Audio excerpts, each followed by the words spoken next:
Hello and welcome. I'm Kathleen Peddicord. Welcome to my Retired Overseas podcast.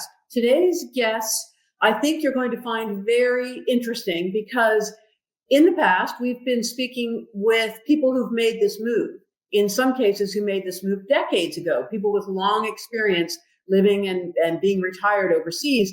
Today, we're going to speak with a couple, Geraldine and Paul, who are in the midst of their move. They have literally just made their move to Panama, just arrived at their chosen destination in Panama on the coast of the Azuero Peninsula in Venao.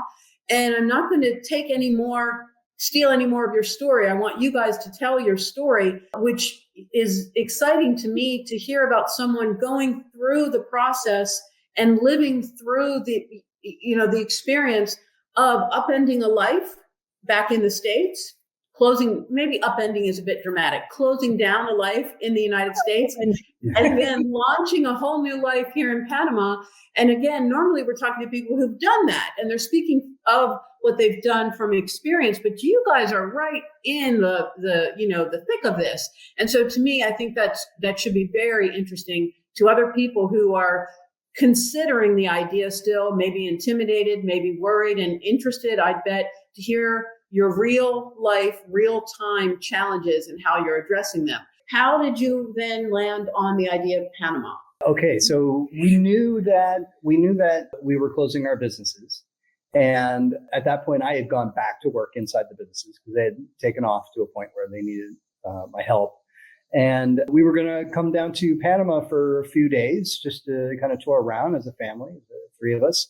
And because Geraldine and I don't know how to party, we thought, let's go to this international investment conference that's going on in Panama City. And so that's what we, that's the sort of thing we love to do for fun. So that's what we did. And one of the, almost all of the presentations were amazing or so good. And there were some amazing opportunities. Most of them seemed like opportunities more for investment than lifestyle. Mm-hmm. More for lifestyle. This was just to clarify for listeners, this was our real estate conference in what year? This year, 2025. January. 2025. So you came to Panama or at the start of this year, and that was your first time in Panama?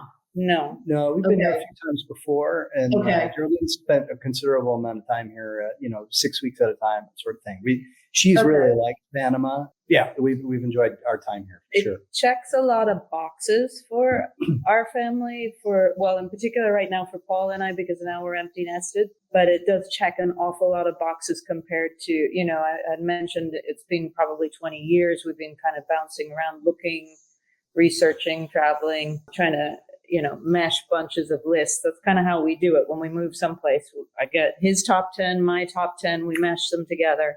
Right. And then we figure it out. Approach. Yeah. Yeah. And as our marriage has lasted just about that long too, it's like our lists have gotten closer and closer. So now there's probably 12 points that we have to mesh together, not 20 anymore. And, one of them, frankly, is as you get older, hopefully you earn a little bit more income and, you have something to manage at a certain point. And so, I knew that with me taking on U.S. citizenship in earnest, that we were going to have to find a place that was expat U.S. friendly, both in terms of finance, but also in terms of just welcoming community. Not that we want to be in an expat bubble. We don't, but it helps. It helps kind of smooth you into a new experience if there's an international community, Right. So you are touching on a lot of really great points that I want to take a minute to draw out for listeners, because, everyone goes through this process in their own way and has their own agendas and ideas and goals.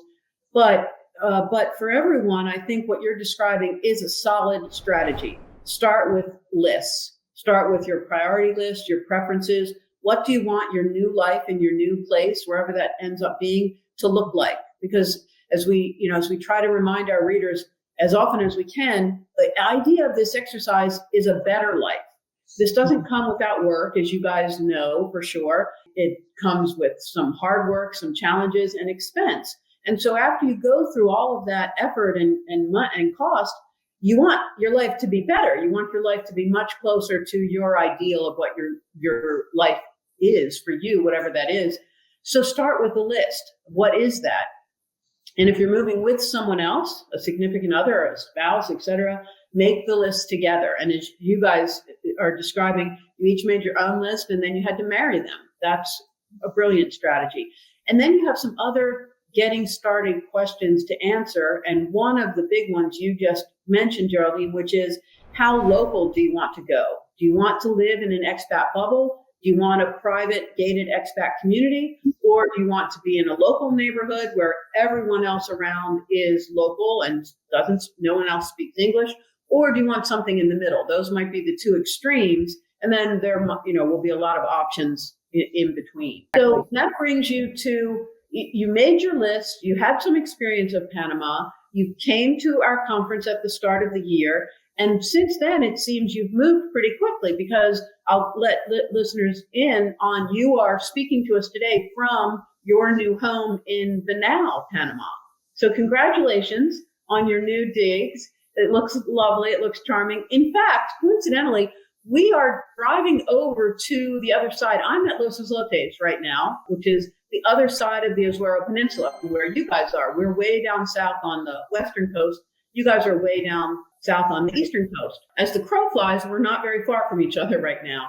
You guys, so how did you choose? Right, Panama, as you say, checked a lot of your boxes, and that's fair enough, which it's easily accessible from the United States. There are entrepreneurial opportunities for sure, which I know is important to you guys.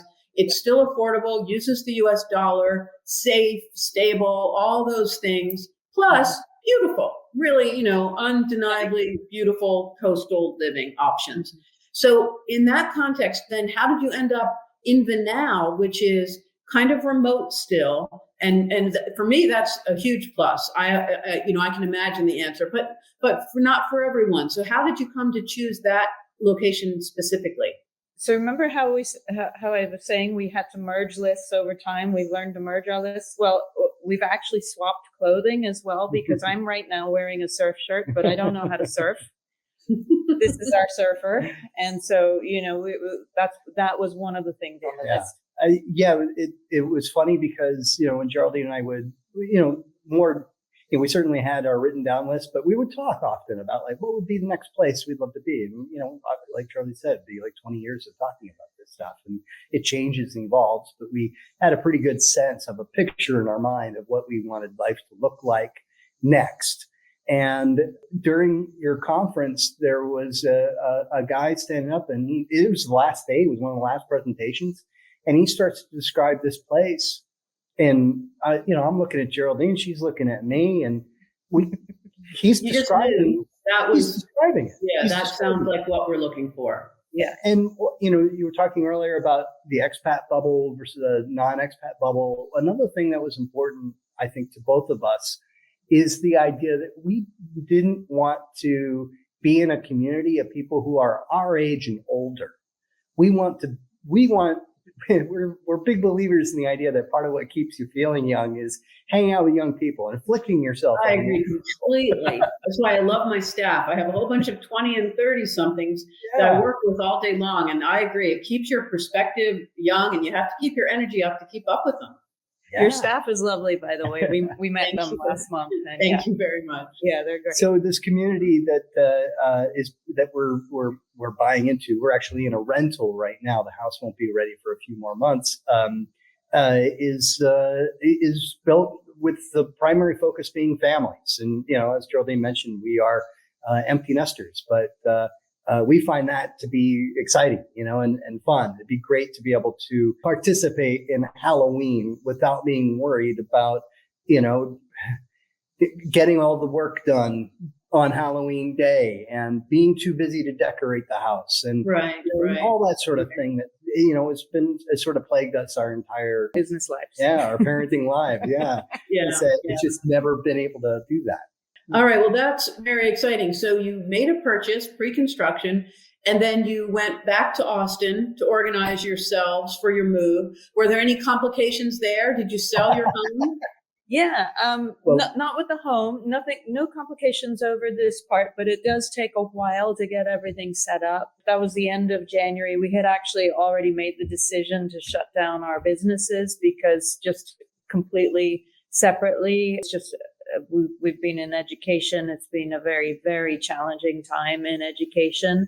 And frankly, it was draining the lifeblood out of me. And I just thought let's cut our losses at this point and give our staff at least ample notice to get through the end of the year. That way we're not going to have any challenges for payroll, school year, right? And so we ended up going back to Austin and kind of winding that down.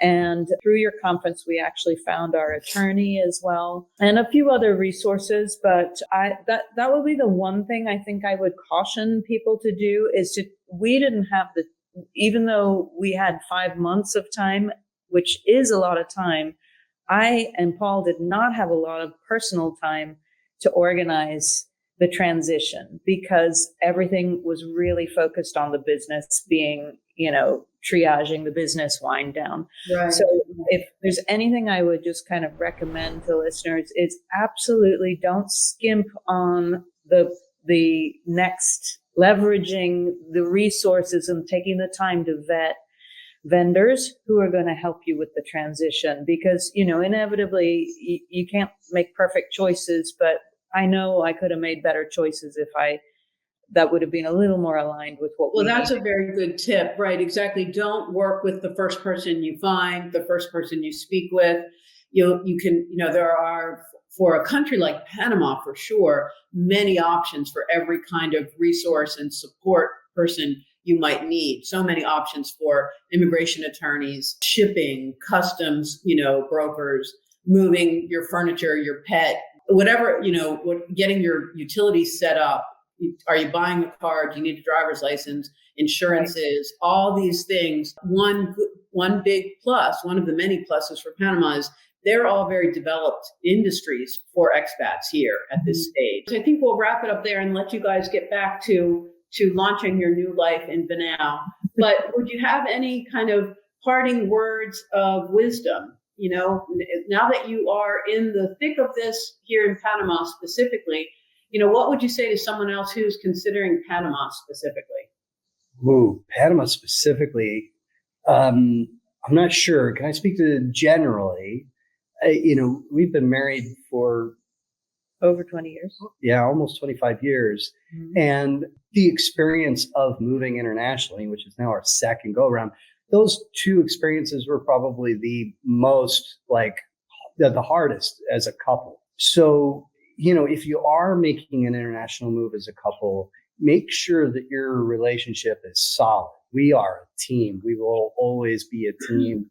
We felt like, we go into it and even when she's upset I did this and I'm upset she said this or whatever, we're over it very quickly. Right. You're sure that there's no real problem. That's very good advice. I'm going to stop it there. Thank you, everyone, for sticking with us. And thank you especially, Geraldine and Paul, for taking time to share your story.